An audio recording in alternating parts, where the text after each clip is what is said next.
Have we seen the season finale of Stranger Things on Netflix? Please, let's talk about it. I have something to say about the show. Please, how did the show go from a solid 9 over 10 to a miserable 4 over 10 by the end of the show? It still had a great ending, so it was obvious that the writers were still the ones that were writing, or there was some consistency with the plot, but we still lost the plot along the way. By the time we got to season 4 and 5, it was just moving in circles of twists and turns and plot twists and plot turns and terrible stories. I don't know about you, but I got tired by the time we got to season 5, and I didn't like the way we continued. There were some things that have been great about the show and consistent, like the cinematography. The actors have been trying. I'm sorry, I have to give it to those kids, but they've been really good. The attention to detail in the 80s, the music, the intensity. To be honest, season 5 left me with so many questions, like why wasn't Max shocked to see Hopper when by the time she had gone into a coma, she thought Hopper was dead? So why wasn't she excited and happy to see him in season 5? Also, were the Russians really necessary in season 4? Like, what was the point of that Russian story? Then the 12 kids, like, I understand Vecna trying to use them to execute his big plan, but why? And why did it seem like their parents were not looking for them or as concerned? Like, there were a lot of questionable parenting in this show, and I still don't get it. Like, how Hopper was always hovering over 11, and I understand the parental instinct to protect her, but she has superpowers, and it's obvious that she needs to help to stop the villain. So why was there always this back and forth between him and 11? Oh, I believe you, I don't believe in you, do this, don't do it. Like, it was just too much in season 5. I understand that the show had to grow into this because we discovered that Vecna was the entire reasoning behind everything, but it was still a little unnecessary for them to have gone round so many circles to get to the end where they finally destroy Vecna.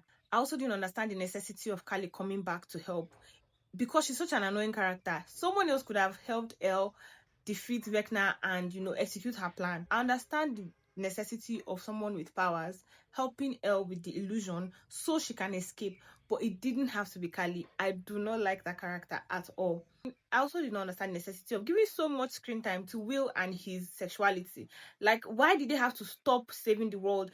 On the day that the world was going to be destroyed, they had to hold on, and the villain was waiting for them to finish his coming out party.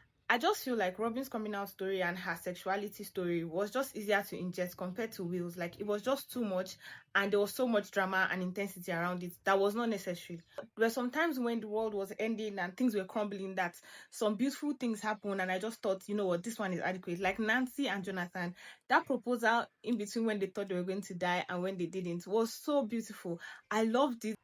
I also have to say that Vecna is such a great villain, and him being the reason for the entire thing. Like, I thought when we see his backstory, we're going to see some sub story about how something had happened to him that made him this way, which was what happened, but it was not the kind of something that happened. Like, it wasn't because of his parents or some childhood trauma, it was just a thing. And I love that. I don't like when villains have some sort of sad sub story that makes them villains, that makes you almost want to justify why they act the way they do. Like, it was obvious that Vecna was just Vecna. He was just a terrible villain and he had to be destroyed. I loved that part. Joyce decapitating him in the end was just epic. There's still so much to talk about in the show, but I would like to know what you think about these final seasons especially. And if I were to rate the show, I would rate it a 7 over 10. And that's because season 1 and 2 were really good, and I feel like they lost the plot along the way, but it still arrived at a great ending. I am so happy 11 didn't have to die. I'm so happy that she's also still not trying to connect with them. I like the way Will told the group that she's still alive. I loved everything about the end. Like, it had such a sweet ending, and I think generally it's a great sci-fi show. It is something that anybody can watch and anybody will enjoy. I just think that Netflix messed it up along the way, as usual, because I've not seen a show that has more than 3 seasons that they have executed perfectly to the end, and I don't know why they have that issue. But let me know what you think about the show, and I'll see you in my next video. Bye.